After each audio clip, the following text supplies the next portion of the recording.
মাঠে ঘাটে কাজ করে আমাকে লেখাপড়া শিখাইছে।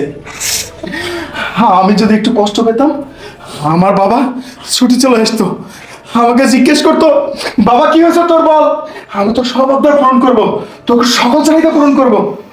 আর সেই বাবাকে তুই হাত তুললি কেন? তুই আমার বাবাকে তো নিজের বাবা মনে করতে পারিস না, আমার ছোট বোনকে তুই নিজের ছোট বোন মনে করতে পারিস না।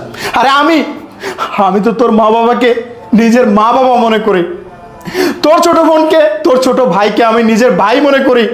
অথচ তুই তোর একদম উল্টো বিপরীত। না না, তোকে নিয়ে আর আমি এক মুহূর্ত সংসার করতে চাই না।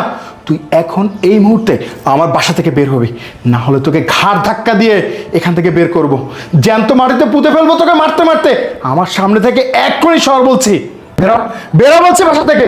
থাক বাবা, আমি বৌমুখে তুই আর কিছু বলিস না বাবা, কারণ সামনে নেই।